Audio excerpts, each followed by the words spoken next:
berdoa dimulai.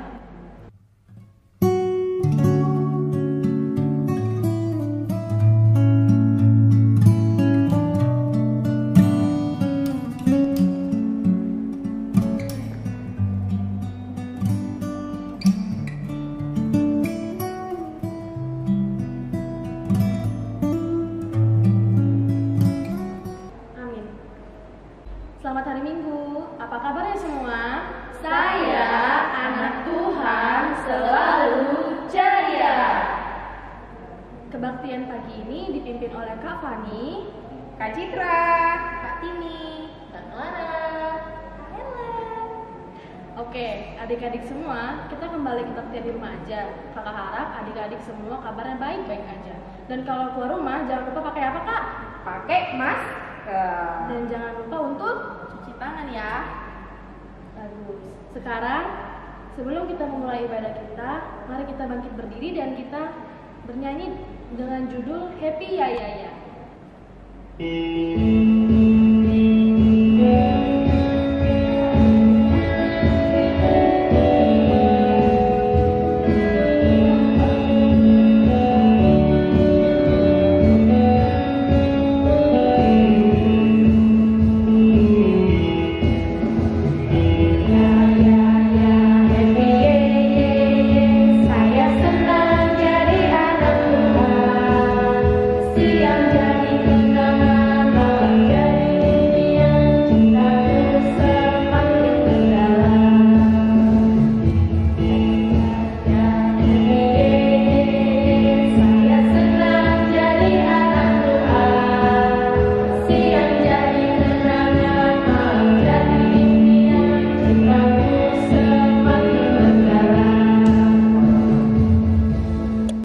Adik-adik masih semangat semua kan? Sekarang kita akan bernyanyi kembali dengan judul Dengar Dia Panggil Nama Saya.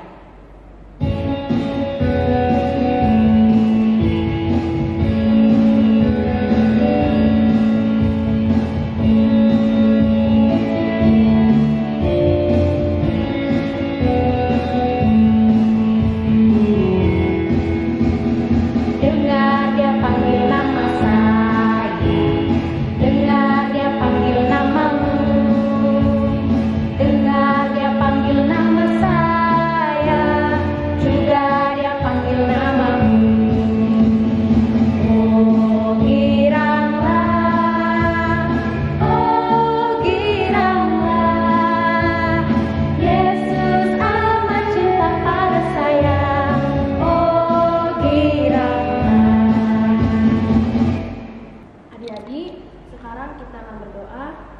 Dilipat tangannya, tutup matanya, mari kita berdoa. Terima kasih Tuhan buat berkat-Mu pada pagi ini. Engkau telah memberikan kesehatan kepada kami hingga saat ini. Tuhan, sebentar lagi kami akan mendengarkan firman-Mu. Bukalah hati dan pikiran kami supaya apa yang disampaikan oleh hamba-Mu dapat kami terapkan dalam kehidupan kami sehari-hari. Dalam nama Tuhan Yesus kami berdoa dan mengucap syukur. Amin. Halo adik-adik semua, kakak ajak untuk bangkit berdiri lagi. Kita bernyanyi dengan judul Aku Istimewa. Kamu istimewa gak?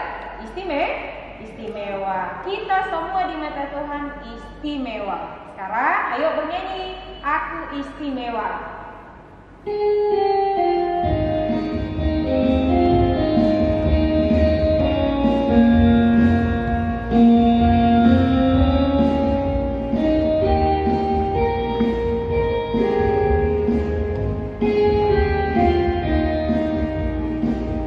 Dunia boleh katakanku tak berarti.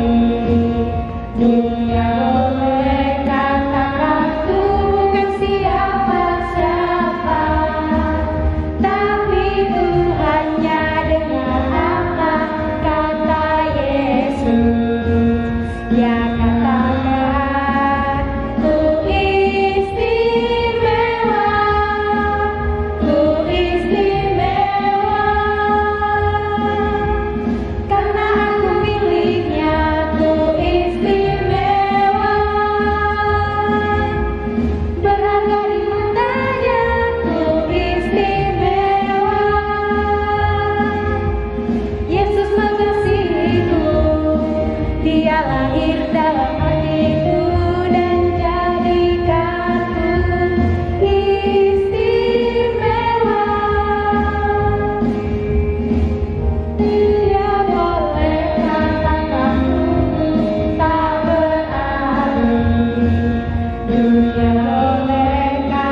hukum Taurat yang ke-7 dengan bunyi jangan berzina. Marilah kita bersama-sama berdoa.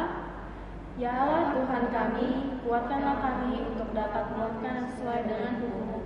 Amin. Hai adik-adik, masih semangat kan? Mari kita bangkit berdiri untuk menyanyikan sebuah lagu pujian yang berjudul Jalan Serta Yesus.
Adik-adik, sekarang kita masuk dalam doa pengampunan dosa.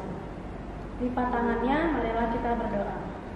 Dan ampunilah kami akan kesalahan kami, seperti kami juga mengampuni orang yang bersalah kepada kami. Amin. Adik-adik, ambil Alkitabnya. Episode kita kali ini terambil dari kitab Daniel 6 yang ayat 1 sampai dengan 15. Beginilah firman Tuhan. Buat Simeon, Darius orang Media menerima pemerintahan ketika ia berumur 62 tahun. Lalu berkenanlah Darius mengangkat 120 wakil-wakil raja atas kerajaannya. Mereka akan ditempatkan di seluruh kerajaan. Membawahi mereka diangkat pula 3 pejabat tinggi, dan Daniel adalah salah satu dari ketiga orang itu. Kepada merekalah para wakil-wakil raja harus memberi pertanggungjawab supaya raja jangan dirugikan. Maka Daniel ini melebihi para pejabat tinggi dan para wakil raja itu, karena ia mempunyai roh yang luar biasa dan raja bermaksud untuk menempatkannya atas seluruh kerajaannya. Kemudian para pejabat tinggi dan wakil raja itu mencari alasan dakwaan terhadap Daniel dalam hal pemerintahan, tetapi mereka tidak mendapat alasan apapun atas sesuatu kesalahan, sebab ia setia dan tidak ada didapati suatu kelalaian atau sesuatu kesalahan padanya. Maka berkatalah orang-orang itu, kita tidak akan mendapat suatu alasan dakwaan terhadap Daniel ini, kecuali dalam hal ibadahnya kepada Allahnya. Kemudian bergegas-gegaslah para pejabat tinggi dan wakil-wakil raja itu menghadap raja, serta berkata kepadanya, Ya Raja Darius, kekalah hidup tuanku. Semua pejabat tinggi kerajaan ini, semua penguasa dan wakil raja, para menteri dan bupati telah mufakat, supaya dikeluarkan kiranya suatu penetapan raja dan ditetapkan suatu larangan, agar barang siapa yang diam dalam 30 hari menyampaikan permohonan kepada salah satu dewa atau manusia, kecuali kepada tuanku, ya Raja, maka ia akan dilemparkan di dalam gua Simeon. Oleh sebab itu, ya Raja, keluarkanlah larangan itu dan buatlah suatu surat perintah yang tidak dapat diubah menurut undang-undang orang Media dan Persia yang tidak dapat dicabut kembali. Sebab itu Raja Darius membuat surat perintah dengan larangan itu. Demi didengar Daniel bahwa surat perintah itu telah dibuat, pergilah ia ke rumahnya. Dalam kamar atasnya ada tingkap-tingkap yang terbuka ke arah Yerusalem. 3 kali sehari ia berlutut, berdoa serta memuji Allahnya seperti yang biasa dilakukannya. Lalu orang-orang itu bergegas-gegas masuk dan mendapati Daniel sedang berdoa dan bermohon kepada Allahnya.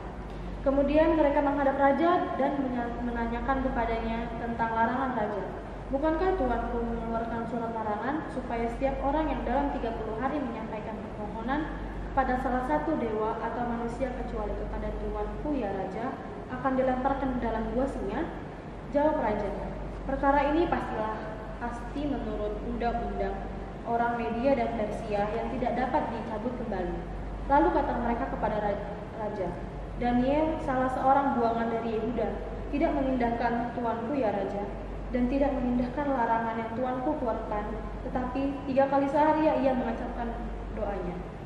Setelah raja mendengar hal itu, maka sangat sedihlah ia, dan ia mencari jalan untuk melepaskan Daniel. Bahkan sampai matahari masuk, ia masih berusaha untuk menolongnya. Berbahagialah orang yang mendengar akan firman Tuhan serta memeliharanya di dalam hatinya. Amin. Adik-adik masih semangat semua kan? Sekarang kita akan bernyanyi dengan judul Dari Terbit Matahari.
Adik-adik, sekarang kita akan mengucapkan pengakuan iman rasuli kita. Mari kita bersama-sama mengucapkannya. Aku percaya kepada Allah Bapa yang Maha Kuasa, Khalik langit dan bumi. Aku percaya kepada Yesus Kristus, Anaknya yang tunggal Tuhan kita, yang dikandung daripada Roh Kudus, lahir dari anak darah Maria, yang menderita sengsara di bawah pemerintahan Pontius Pilatus, disalibkan, mati dan dikuburkan, yang turun ke dalam kerajaan maut, pada hari yang ketiga bangkit pula dari antara orang mati, naik ke surga, duduk di sebelah kanan Allah Bapa yang Maha Kuasa. Dari sana akan datang Allah untuk menghakimi orang yang hidup dan yang mati. Aku percaya kepada Roh Kudus dan adanya satu gereja yang kudus, persekutuan orang kudus, pengampunan dosa, kebangkitan daging, dan hidup yang kekal. Amin. Adik-adik semua, sebelum kita mendengarkan firman Tuhan, marilah kita berdiri dan mengangkat satu pujian dengan judul Baca Kitab Suci.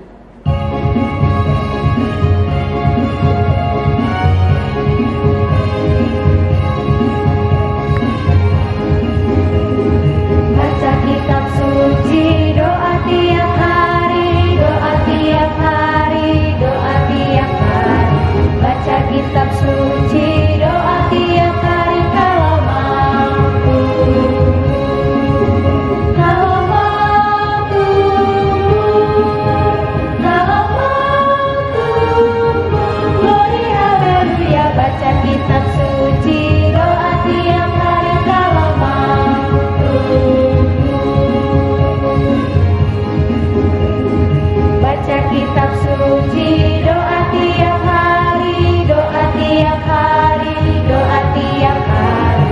Baca kitab suci, doa tiap hari kalau mampu. Kalau mampu, kalau mampu. Glory haleluya, baca kitab suci, doa tiap hari kalau mampu.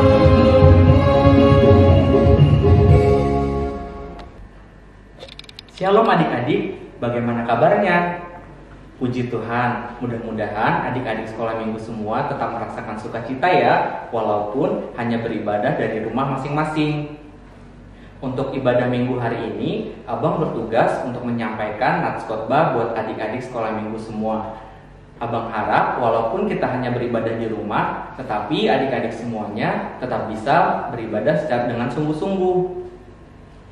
Untuk nats khotbah kita minggu hari ini adalah terambil dari kitab Amsal, pasalnya yang keempat, ayat yang ke-10 sampai dengan 20. Sekali lagi, nats khotbah untuk ibadah minggu hari ini terambil dari kitab Amsal, pasalnya yang keempat, ayat yang ke-10 sampai dengan 20. Sebelum membaca nats khotbah kita, marilah kita berdoa terlebih dahulu. Kita berdoa. Tuhan Yesus, Allah Bapa kami yang bertata di dalam kerajaan surga Tuhan, kembali kami Tuhan pagi hari ini, anak-anak-Mu sekolah minggu HKBP Pangkalan Bun Tuhan, kami datang kepadamu Tuhan, kami datang ke hadirat-Mu untuk mengucap syukur dan terima kasih atas segala berkat dan karunia yang sudah boleh kami rasakan sepanjang hari ini Tuhan. Tuhan Yesus, di pagi yang cerah ini Tuhan, kami akan mendengar sedikit dari firman-Mu Tuhan. Berkatilah kami Tuhan, berkatilah setiap hati kami yang mendengarnya. Berkatilah agar kami bisa mendengar dan menerapkan segala yang ada dalam firman Tuhan dalam kehidupan kami sehari-hari Tuhan. Berkati Tuhan ibadah kami dari awal, pertengahan hingga berakhirnya Tuhan. Biarlah Tuhan setiap kami yang mengikuti ibadah ini, kami bisa menjadi manusia yang lebih baik lagi, menjadi anak yang semakin takut kepadamu Tuhan. Hanya dalam nama anak-Mu Tuhan Yesus Kristus kami sudah berdoa dan mengucap syukur. Amin. Nats khotbah kita untuk ibadah minggu hari ini terambil dari kitab Amsal, pasal yang keempat, ayat yang ke-10 sampai dengan yang ke-20. Abang akan membacakannya untuk kita semua, dan Abang minta adik-adik sekolah minggu memperhatikannya dan membacanya di dalam hati masing-masing. Ayat yang ke-10, Hai anakku, dengarkanlah dan terimalah perkataanku, supaya tahun hidupmu menjadi banyak. Aku mengajarkan jalan hikmat kepadamu, aku memimpin engkau di jalan yang lurus. Bila engkau berjalan, langkahmu tidak akan terhambat. Bila engkau berlari, engkau tidak akan tersandung. Berpeganglah pada didikan, janganlah melepaskannya. Peliharalah dia, karena dialah hidupmu. Janganlah menempuh jalan orang fasik, dan janganlah mengikuti jalan orang jahat. Jauhilah jalan itu, janganlah melaluinya, menyimpanglah daripadanya, dan jalanlah terus. Karena mereka tidak dapat tidur bila tidak berbuat jahat. Kantuk mereka lenyap bila mereka tidak membuat orang tersandung. Karena mereka makan roti kefasikan dan minum anggur kelaliman. Tetapi jalan orang benar itu seperti cahaya fajar yang kian bertambah terang sampai rembang tengah hari. Jalan orang fasik itu seperti kegelapan, mereka tidak tahu apa yang menyebabkan mereka tersandung. Hai anakku, perhatikanlah perkataanku, arahkanlah telingamu kepada ucapanku. Sampai sedemikian firman Tuhan, berbahagialah orang yang mendengar dan memeliharanya dalam kehidupan sehari-hari. Amin. Nah, gimana adik-adik dengan nats khotbah kita barusan? Nats khotbah yang sudah kita baca, apakah adik-adik sudah memahaminya? Berikut ini akan Abang coba terangkan buat adik-adik sekolah minggu semua ya. Mudah-mudahan adik-adik sekolah minggu semua bisa menerima dan bisa menerapkannya dalam kehidupan sehari-hari.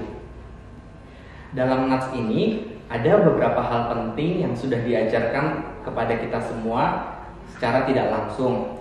Yang pertama adalah berpeganglah pada didikan. Kata-kata ini bisa kita temui dalam ayat ke-13. Berpeganglah pada didikan. Oke, yang pertama, adik-adik semua di sini pasti punya orang tua, pasti punya ayah, pasti punya ibu. Nah, dalam kehidupan kita sehari-hari, tentunya orang tua kita lah yang mendidik kita, dan orang tua kita lah yang mengajari kita bagaimana kita berkehidupan sehari-hari, bagaimana cara kita makan, bagaimana cara kita berbuat baik, bagaimana supaya kita tidak berdosa, bagaimana cara kita menghormati orang-orang yang ada di sekitar kita. Karena orang tualah yang mengajari kita, maka dari itu sebaiknya kita, anak-anak sekolah minggu semuanya, bisa mendengarkan serta menghormati orang tua kita sendiri, sebagaimana yang sudah tercantum dalam hukum Taurat yang kelima.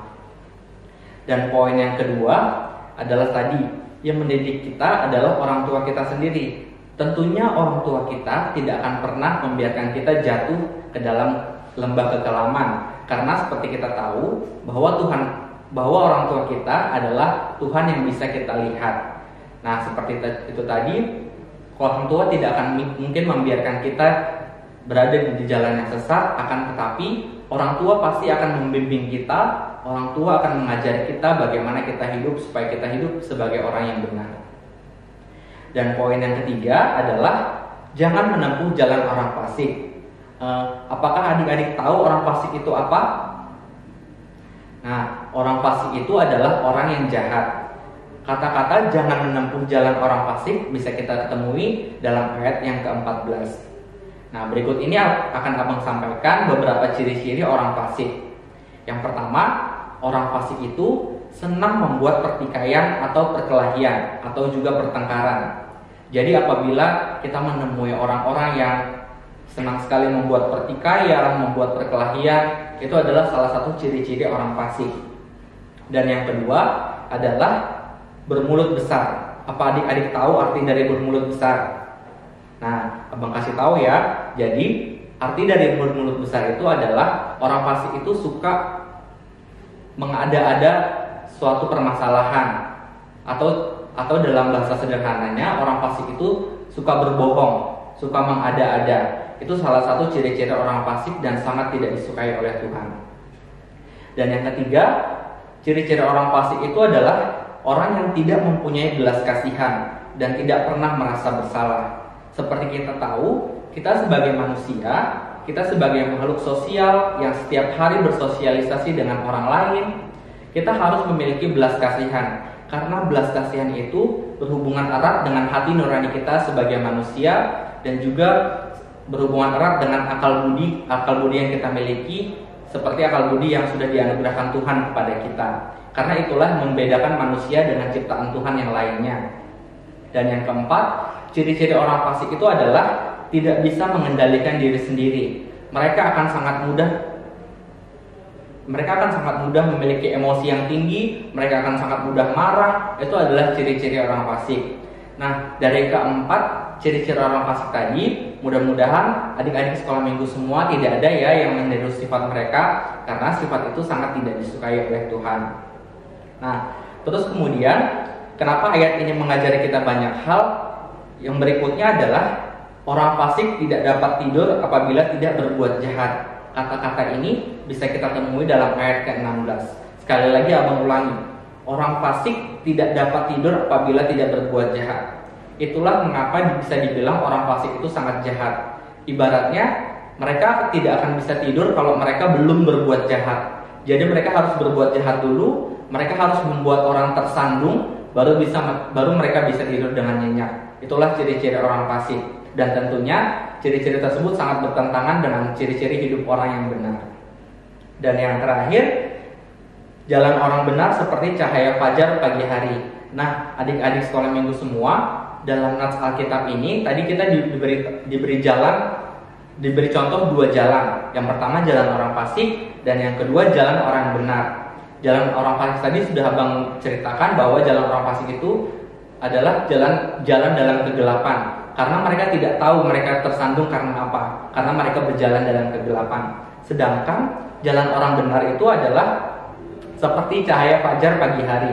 Seperti adik-adik semua sudah tahu bahwa fajar pagi hari atau sinar pagi hari itu kan sangat indah. Begitulah kira-kira jalan orang yang benar. Jadi adik-adik semua harus bisa memilih mana jalan orang fasik, mana jalan orang benar. Marilah kita semua di sini, kita semua yang mengikuti ibadah ini mulai hari ini sampai seterusnya, kita harus memilih jalan orang benar sebagai pedoman hidup kita atau sebagai jalan hidup kita, supaya kita semakin menjadi anak yang takut akan Tuhan, menjadi berkat buat sesama, menjadi berkat buat semua orang, dan menjadi garam dan terang dunia. Sampai sedemikian dulu firman Tuhan kita. Marilah kita bersatu di dalam doa. Tuhan Yesus, Allah Bapa kami yang bertata di dalam kerajaan surga, Tuhan Yesus, terima kasih buat penyertaan-Mu Tuhan dalam penyampaian khotbah tadi. Kami sudah mempelajari Tuhan, kami sudah mendengar sedikit dari firman Tuhan. Biarlah Tuhan kami yang mendengar dan mempelajari firman Tuhan ini, kami bisa menerapkan firman Tuhan dalam kehidupan kami sehari-hari. Biarlah Tuhan firman Tuhan bisa membekas di dalam hati, pikiran, dan perbuatan kami sehari-hari Tuhan. Berkatilah Tuhan setiap orang tua kami Tuhan, orang tua kami yang mengasihi kami, orang tua kami yang mendidik kami Tuhan. Berkatilah Tuhan agar kami kiranya bisa bertumbuh di dalam iman, bertumbuh dalam kehidupan yang baik, dan bertumbuh seperti hidup orang yang benar Tuhan. Berkatilah Tuhan agar di minggu-minggu berikutnya Tuhan, kami semua yang mengikuti ibadah minggu hari ini Tuhan, kami bisa semakin lagi giat, kami semakin rajin untuk mengikuti ibadah sekolah minggu ini Tuhan. Dan mungkin Tuhan, apabila ada teman-teman kami yang sedang sakit, berilah mereka pertolongan yang hanya daripada Tuhan, berilah mereka kesembuhan Tuhan, karena Tuhanlah dokter dari segala dokter yang mampu menyembuhkan Tuhan. Tuhan Yesus, segala aktivitas kami Tuhan, segala proses pendidikan kami selama seminggu ke depan, kami serahkan hanya dalam tangan pengasihan-Mu Tuhan. Terima kasih banyak Tuhan Yesus, hanya di dalam nama anak-Mu Tuhan Yesus Kristus kami sudah berdoa dan mengucap syukur. Amin. Adik-adik, sekarang kita persiapkan persembahan kita, lalu jangan lupa nanti diserahkan kepada orang tua, lalu orang tua akan menyerahkannya kepada gereja. Mari kita bersama-sama mengangkat persembahan kita. Aku bawa, aku berikan persembahanku pada Tuhan Juru Selamatku. Ya Tuhan, inilah persembahanku yang dapat kuberikan sebagai ucapan syukurku. Amin.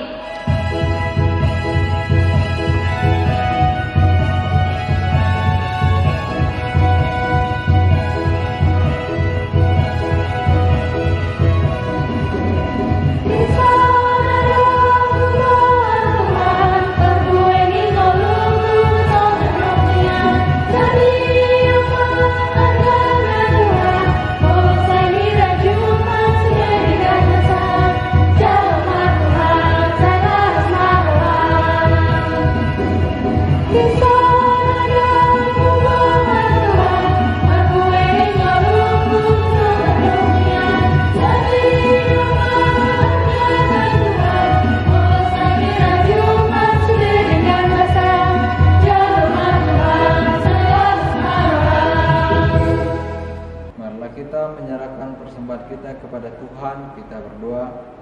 Bapa kami Tuhan Allah yang Maha Kuasa yang bertata di sorga, kami mengucap syukur dan terima kasih kami kepadamu ya Tuhan, di mana Tuhan memperkenankan anak-anak di dalam kerajaan-Mu. Di sini kami menyampaikan persembahan kami, kiranya Tuhan menerimanya untuk kemuliaan nama-Mu. Amin. Marilah kita bersama-sama mengucapkan doa Bapa kami. Bapa kami yang di sorga, dikuduskanlah nama-Mu.